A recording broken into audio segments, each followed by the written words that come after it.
Anyway, I was going to say there's definitely a possibility that I won't record this morning coaching call correctly, but I hope I do. Good morning to everybody. It's April, excuse me. It's I was just thinking of our meeting in April. It's February 18th, and I'm happy to be here together with you.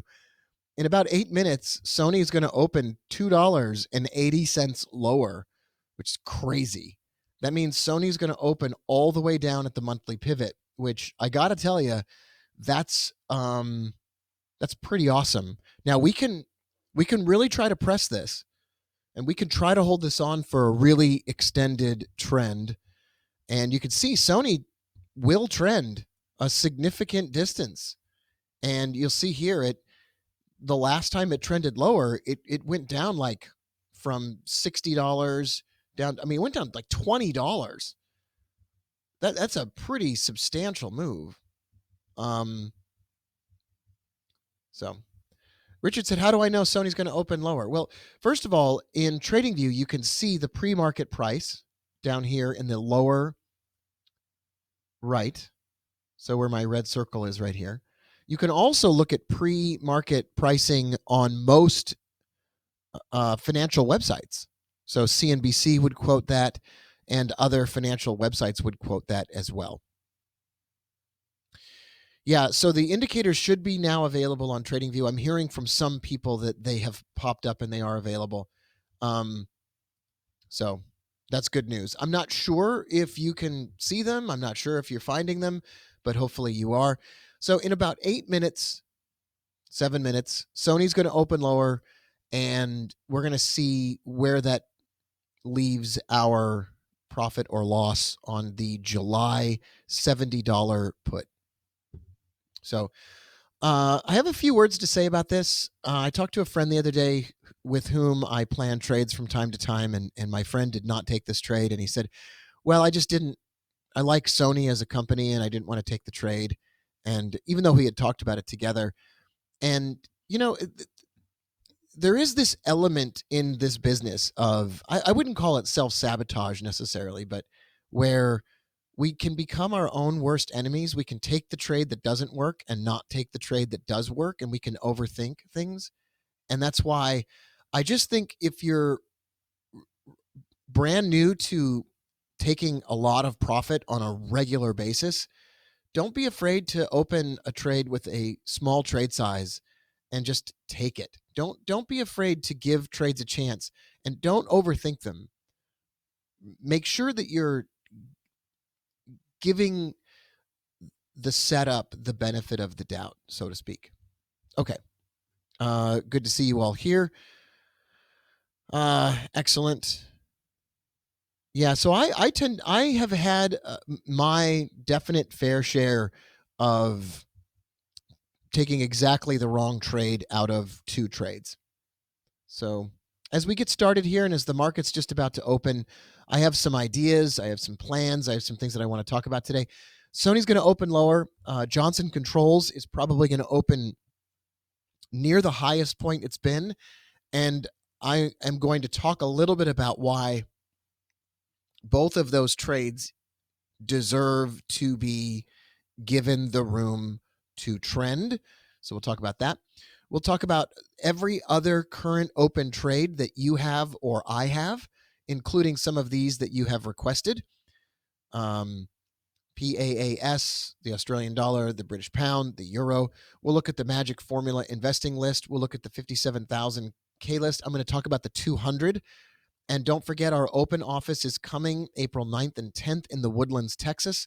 You fly into Houston Intercontinental Airport, and I would recommend that you stay in the center of the Woodlands. And it's pretty obvious where all the hotels are in the Woodlands. You will see that very clearly. The Westin and the Marriott are really the best ones to choose. Okay. All right.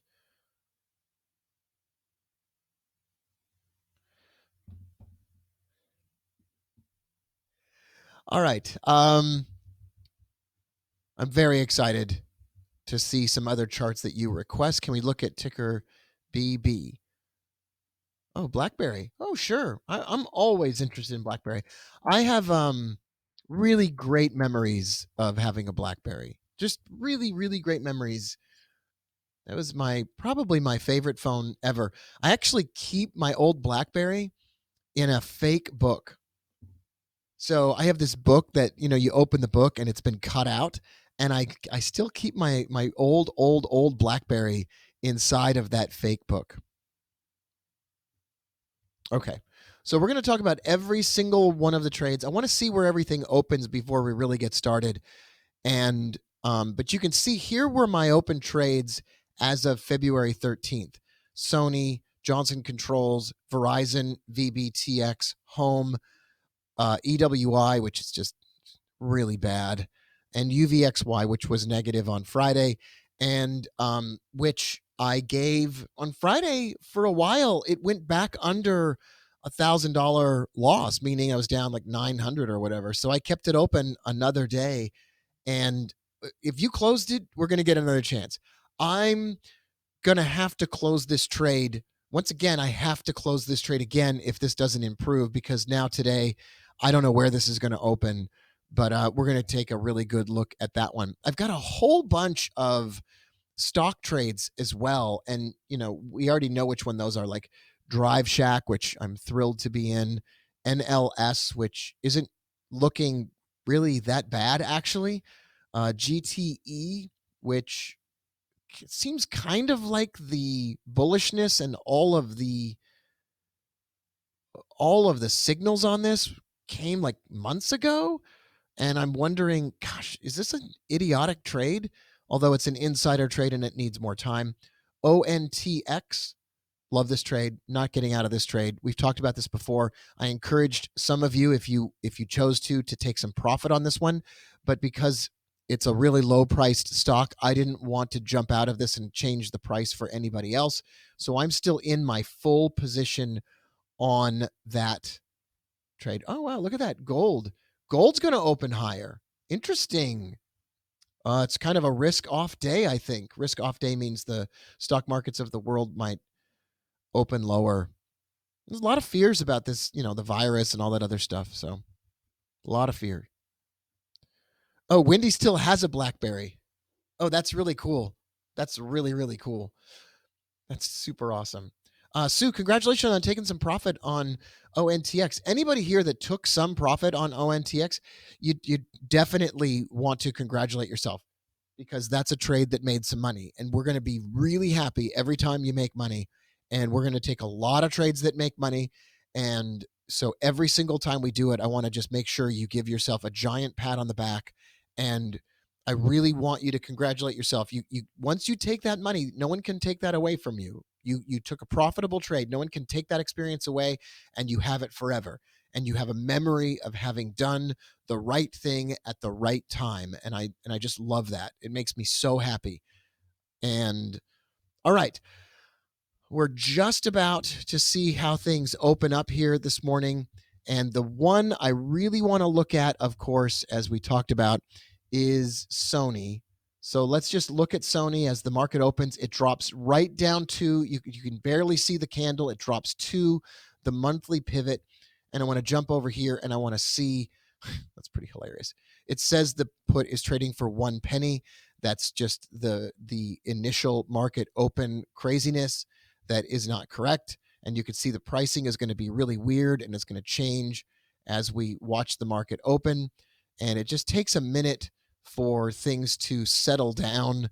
But obviously, the $70 put is way in the money right now.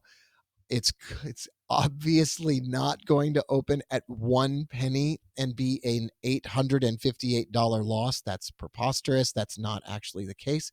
And it just takes a minute for things to get going on Robinhood sometimes. So sometimes you'll open up your Robinhood account in the morning, I've found, and it will say something ridiculous, like you're up $12,000 or something like that. All right, there we go.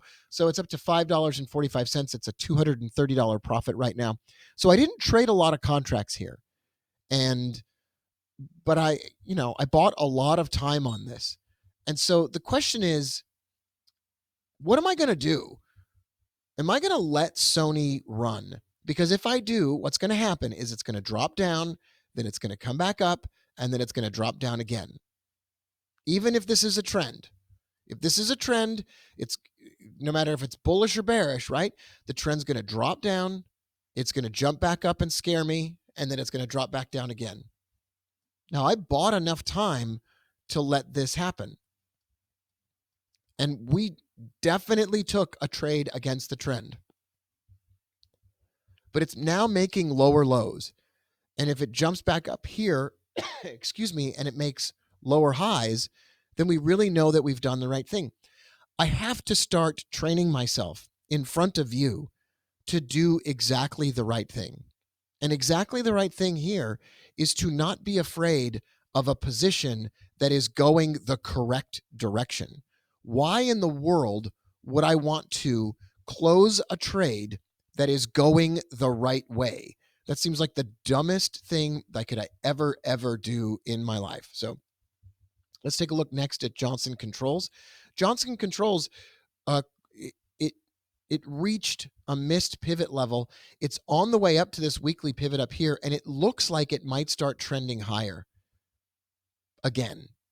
And you can see here, it's in a pretty significant uptrend, and we got some bullish profit circles. So let's see what the profit is. It's $390. Now, if I get worried, so I've got Sony and I've got Johnson Controls. Let's say I'm getting worried. Let's say that I'm concerned and I'm a little bit worried about giving up, whatever it is. I can close one of these and keep the other open. I can close half of one of these and leave the other half of the trade open. I have options. Once I have a profit, I have options. Literally I have options. But I mean, like, if I take $400 on a trade,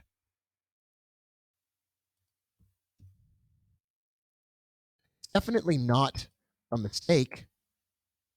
It's not gonna hurt me if I've got two open trades with profit to close one and let the other run. Like, I can take profits off the table, but I need to have experiences. I need to continue to have experiences where I make the right decision at the right time and I manage a trade in the right way. This is Verizon. We're short Verizon. I thought the merger between T-Mobile and Sprint would send Verizon lower, and really it kind of is happening. That's kind of what is going on right now. It's not going down as much as I would like. I bought here, we'll just look at the trade. So here's the trade we're in. I bought the April 17th $60 put, and I paid $1.99. It's trading for $2.48. I'm up about $500 now. And it printed 40 million bearish profit circles. And if the market starts to tank, this has got a lot more room to go. Like, I don't mind taking some profit when it's near or at one of the missed pivots, but taking profit right now on Verizon is dumb. It's not even at any of its targets. I haven't even remember, it's a profitable trade right now, so I want to manage it by the chart. I want to make sure that I'm not closing it before it hits a target, right? Like, if I'm going to close something or take some profit, I guess I could justify that on Sony because at least it made it to one of our targets. At least it did that. But Verizon, it's not at our target yet. And maybe it needs to jump up here and hit this weekly pivot that we see on the screen. But I can't close that. I can't justify closing that. Here's TLRD, Tailored Brands. This is an insider trade. It's also a trade with 47 million bullish profit circles. I feel like we're going to see something similar to what we saw in September, where it jumped up a couple bucks. I feel like that's what's going on here. And I've got plenty of time on that one. I bought the May $4 calls. I'm not in any rush on that. I have home. This, of all of our trades, this is like a short squeeze. It's an insider trade. It's got the technical pattern that we look for, and it's not going anywhere, but that's not uncommon. It doesn't surprise me that it needs a lot of time. And then my worst trade ever, the Italy ETF. I have to dump this. This is total garbage. I'm down like over $1,000 on this, and I have been down over $1,000 for over a week. This is really lame. It's a March expiration. I've lost just a ton of value here. There's it's almost at this point one of those things where I ought to just let it expire worthless and just give myself a kick in the butt and never do anything that's stupid again. Here's VBTX, Mark. I'm kind of liking that it's opening lower today. It's got the bearish divergence, the bearish profit circles. It's got everything that I like. So Alvaro asks a question about taxes. I can't give you any tax related advice, but Robert Green Trader Tax. Just go to greentradertax.com and tell him I sent you. Tell Bob I sent you. He might give you a free consultation or whatnot. He's a great guy. All right. Sue, why didn't I close? I already think I said this because I'm an idiot, because it was a stupid thing, and I got wrapped up in the story behind it, and I think I thought I was such a genius, and that I was, and it went about. I just didn't close it, and not in my defense, but I took that trade before we began our conversation about absolutes and managing a loss by the numbers. So yeah, this is my this is going to be my lesson. Now, I guess we could have a little conversation about what happens if you've already taken 90% of a loss. Like right now, this is already worth 10% what I bought it for. At this point in time, what's the difference between losing $1,600 and $1,700? Who cares? Like, might as well just leave it open. Maybe there's the smallest chance in the universe that this drops $5. So at this point, I've really, I can't justify this at all. And we should talk about this a lot. We should talk about this mistake as much as we talk about riding a winner. Those two concepts are incredibly important. Sony's going to bounce back up. It was an uptrend. The bulls aren't going to give up easily. It's going to bounce back up. 100% likelihood. And it's going to hurt because right now I might be up $500, and then I'm going to be down to like being up $100. Alvaro says, "Didn't you have a stop loss order?" No. I don't use manual stop loss orders. I just every day I look at it, and in this case with the EWI, I gave it more time than I should have.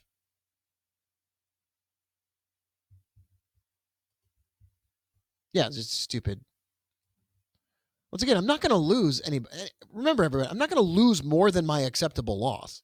I'm not going to lose more than 1% of my available trading capital. I'm not even going to lose 0.5% of my available trading capital. Still a mistake, but I'm not taking some kind of catastrophic loss. Just remember, we're not talking about me like blowing my account. So when Sony bounces up and then retraces and maybe prints another bearish profit circle, if it prints another bearish profit circle, then I'm going to press my advantage, and I'm going to hammer on that. I mean, I would love that to happen. That would be fine with me. If it goes up and then it breaks below the lows that it made today, that would be another place to add to the trade. All right. Here's Wells Fargo. The reason this is a really good one to look at is because this looks like Sony. Check this out. So pretty clear upward trend, bunch of bearish profit circles. We took the trade, and then it gapped open lower. And then it kept falling. It never even retraced. And the reason I bring that up is because Sony doesn't actually have to retrace at all. It might just keep falling. And that's what Wells Fargo did. We already took profit on Wells Fargo. That trade's closed. But so it's just a reminder that it gaps open lower, and sometimes it just keeps going down, and my worries are unfounded. I could probably have taken another $500, $600, or $1,000 on Wells Fargo if I'd kept it open. And now what happens to Wells Fargo? Well, it made lower lows and lower highs when it retraced. It's very hard to justify buying Wells Fargo right now. It's super difficult to justify that, as opposed to Johnson Controls. Johnson Controls dipped down, and then it started to make a higher high. It broke through the highs here. So it's possible that that upward trend will continue. So it broke through this high here. I'm less concerned about Johnson Controls. I need some bullish trades in my life too. Right? We don't have a lot of bullish trades, right? We need some bets on bullishness, on this gigantic market awesomeness.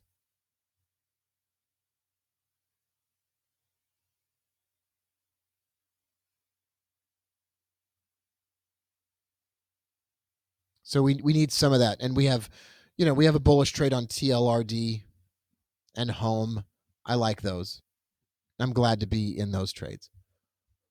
Okay, what I want to do today, in addition to everything we just talked about, I want to look at the Magic Formula investing list. I've already done it. I've done it a couple of times. So there's big Magic Formula investing stocks, and I want to look at those. And then I want to look at the other list. So these are the Magic Formula investing stocks with just really big market caps, 3M and stuff like that. And I want to cycle through these, and it is all part of a desire on my part to get a list of like 200 instruments that we look at. I know it sounds crazy, every single day, so that we're not missing some of the big trades that have come across. So 3M's not a trade. Amgen was a bearish trade, but we missed it. Apple is a Magic Formula investing stock. If Apple prints 2 bearish profit circles, I'm totally willing to short Apple. There's Amat Applied Materials, one of the greatest stocks ever. What a giant uptrend. So we missed 2 bullish trend trades. I don't know if we'll get another one. It seems kind of late in the game. We've had no bearish divergence, but that could end up being a trade reasonably soon. We have bearish divergence on ADP. We had multiple bearish profit circles already a while back. So that could be a trade coming up. Here's Biogen. That was a bullish profit circle trend trade, kind of. Nothing really going on there. BKNG booking, nothing really there. BMY. This is looking like it might print another bearish profit circle. Bristol Myers Squibb, that could be a short trade. Caterpillar was a short trade with multiple profit circles. We don't want to miss that again. Here's Cigna, 2 bearish profit circles, and then it just kept going up. This seems like a pretty strong upward trend, so we'll keep an eye on maybe shorting that later on. Cisco has no current trade. Comcast looks like a gigantic bearish pattern. It's really struggling to make new highs. It's kind of like a super giant long-term shoulder, head, shoulder, shoulder. What if we shorted Comcast? Comcast is looking more and more like it might be a possible trade coming. CVS already dropped after the 2 bearish profit circles. Facebook, hard to bet against Facebook. I remember when Facebook was trading at $35 a share, and I did a podcast and I said Facebook's going to go to $100. It's still out there. It's from years and years ago. Facebook now to me seems like, with 2 bearish profit circles and bearish divergence, seems like it's time to short it. Sounds crazy, but I think we're coming up on the possibility of being able to short Facebook. So I'm going to wait for another bearish profit circle. Home Depot. Well, look at that bullish divergence and a bullish profit circle in the midst of the upward trend. The bearish trade already happened. These are magic formula investing stocks, so I would be super careful about ever really actually shorting this and holding on to it for a long time. But that was interesting. Honeywell, multiple bearish profit circles. This looks really interesting. I'm going to put this at the top of the list. I might consider a short trade on Honeywell. Now, I wouldn't want to hold it a long time because it's a magic formula investing stock, but I bet that could make $500. Here's Intel. Intel is not even printing bearish profit circles. Forget it. Here's LMT, Lockheed Martin. Gosh. Wow. Look at that trend. Love to see a bullish profit circle on that and trade with the trend there. It's got multiple bearish ones. It's going to produce a bearish trade at some point in time. Northrop Grumman. Multiple bearish profit circles. It did drop a bit. Then it printed the bullish profit circle for the trend trade. Then it printed some bearish divergence. Still waiting for more bearish profit circles. Oracle. Kind of a long-term head and shoulders pattern. Look at this. Shoulder, head, shoulder. This might end up being a bear trade. I'm going to mark it. Philip Morris, 2 bearish profit circles, bearish divergence. That might fall. Procter & Gamble. Oh my gosh. So consumer discretionary, right? Non-durables, household, personal care. These stocks do well in an economic downturn. Looks like they do well every time. This is printing so many bearish profit circles. It's very hard for me to imagine not taking a trade here. I'm going to put this at the top of the list. I don't want to be a bear on 45 million stocks though. I do want to find, some bullish trades eventually. There's another one, Raytheon. Wow, all these defense stocks look like they're ready to fall, don't they?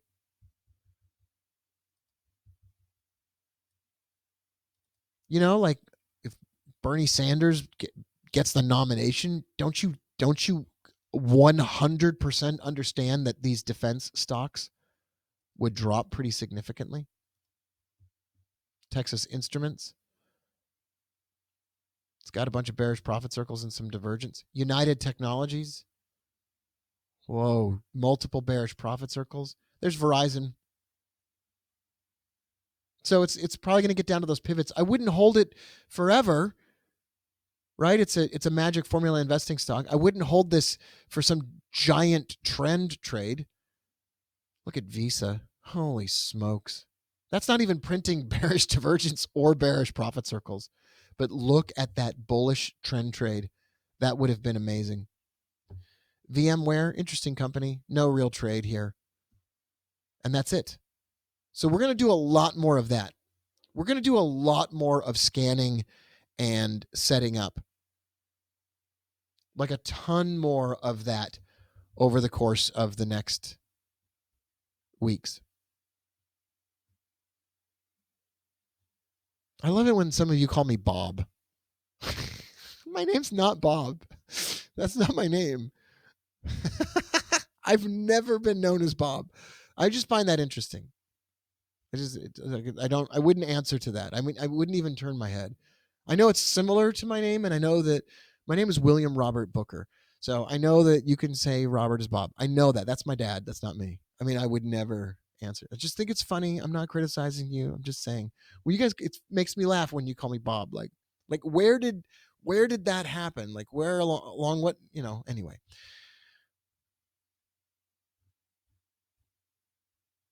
Yeah, Honeywell looks like it's rolling over. It really does. This is the one I like. We could look at some Honeywell. Let's look at bar chart. Let's look at the Honeywell options chain. What?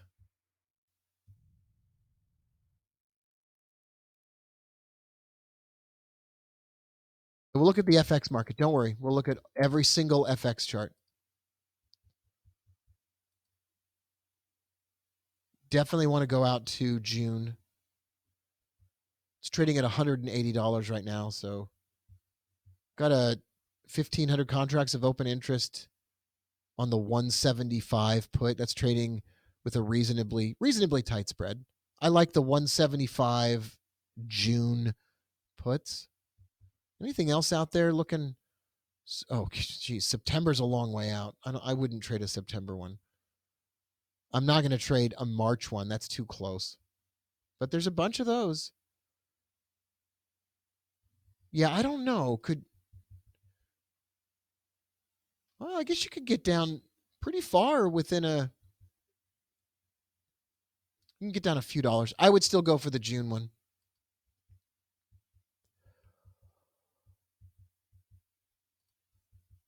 So June expiration. Wow, that can't be. No, those are the calls. I was like, okay, yeah, like $5.58. I would consider those.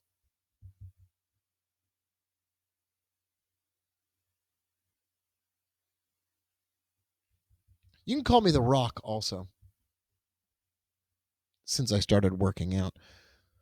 Let's look at the FX market, folks. I'm not going to trade Honeywell today. I'm definitely thinking about it though. I feel like, right, that sometimes we take a trade a little bit too early. I don't feel like Honeywell's ready yet. I feel like it's close. Anyway, Australian dollar, Canadian dollar. Really no trade here. Australian dollar, Swiss franc. Really no trade here. It's a downward trend, and it just printed a bearish profit circle. I wouldn't be shocked if this fell lower. Australian dollar, Japanese yen, everything I just said again. Australian dollar, New Zealand dollar. So this printed bearish profit circles, and it did work, but it didn't make brand new lows. It didn't make fresh lows on the bearish profit circles. So it printed one here in the midst of a downward trend. It went down, but it didn't really sustain any break through the lows. And then it made higher highs. This to me is an indication that the Australian dollar, New Zealand dollar wants to and will and is going up to these missed pivot points. I would be shocked if you bought this and you are unhappy about it. Meaning, I think some of you did buy this because we have talked about it, and I bet you are thrilled that you are in this trade. Australian dollar, US dollar printed two bullish profit circles, bullish divergence. I'm buying it. I'm a buyer here. I don't want to. So let's log in to my account. And then let's watch. This to me is a pretty obvious buy trade. So I'm going to buy. And just take a 20 pip profit target to start. I'll buy that. I might even add to the trade. I might even change my profit target to something more higher. Wow, somebody just slapped me right now. CAD Swiss. I don't really have anything to say about that. CAD Yen, don't have anything to say about that. Swiss Yen looks like it's dropping through the head and shoulders pattern. Euro Australian, don't have anything to say about that. Euro Canadian, don't have anything to say about that. Euro Swiss, it has the bullish profit circles preceding the divergence. I don't really have anything to say about that. I think it's going to go up. When? I don't know. Euro pound, I'm still so bullish this, but is this proving me right or wrong? It's proving me wrong. If it breaks these lows, forget about it. It's gone. And it's right at the lows right now. This better turn around today. It has no more time left to turn around. Euro yen, don't have any interest in that. Euro New Zealand, don't have any interest in that. Euro Swedish krona, don't have any interest in that. Euro Turkish lira, don't really have any interest in that. Euro dollar. So there's got to be one that you have questions about. Head and shoulders pattern broke down, and now are we finally reaching some kind of bounce, the euro's in trouble. It really is. It's pretty clear. But there's no bullish profit circle yet. So I'm going to wait. Pound Canadian, look at that. That is a Head and Shoulders if I've ever seen one. Shoulder, head, shoulder. I'd sell it. I'm already short the pound, so I'm not doing any more of that. Pound yen. I'm down $529, but I'm still in a trade that seems completely justifiable from a technical standpoint. And I'm not over my limit of a loss. I haven't exceeded my limit, so I'm staying in. Same for pound dollar. New Zealand dollar, Canadian dollar, no comment. New Zealand dollar, Swiss, no bullish divergence, so forget it. New Zealand dollar, yen, bullish divergence, 2 bullish profit circles. I would say if we can break above 71.33, I'd buy it. I would say if the New Zealand dollar, US dollar can break above that trend line there, I'd buy it. Turkish lira, Japanese yen. I bought it. I'm making interest for every day that I'm in this trade. I love the bullish divergence. I love the bullish profit circle. Not closing that. Dollar Canadian, don't care. Dollar Swiss, don't care. Dollar yen, I always care about the dollar yen, but there's no trade here. It's not in an upward trend or a downward trend. It's not printing a head and shoulders pattern.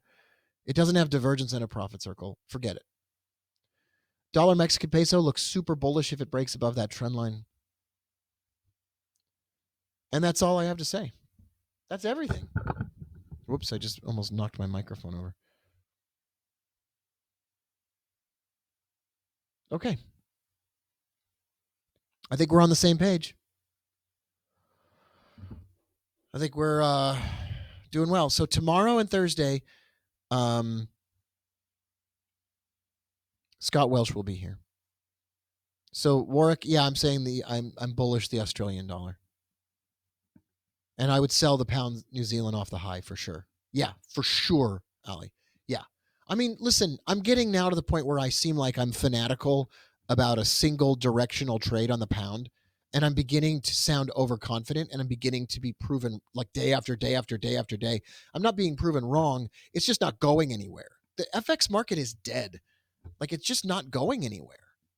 So, yeah, I would do exactly that. But right now, there's not a lot of trades setting up that look great as far as FX is concerned. Mark says, why is margin so high on Forex? Why do you get more leverage in Forex? It's just the way it has been. It used to be even more than this. So that's a good question.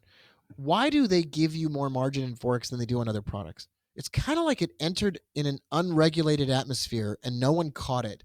And by the time they caught it, they scaled it down, but it was already out of control. Anyway. Okay. I'll check in with you maybe while I'm gone. I'll be in Washington, D.C. for a couple days, and then I'll be back home on Friday. I'll talk to you soon.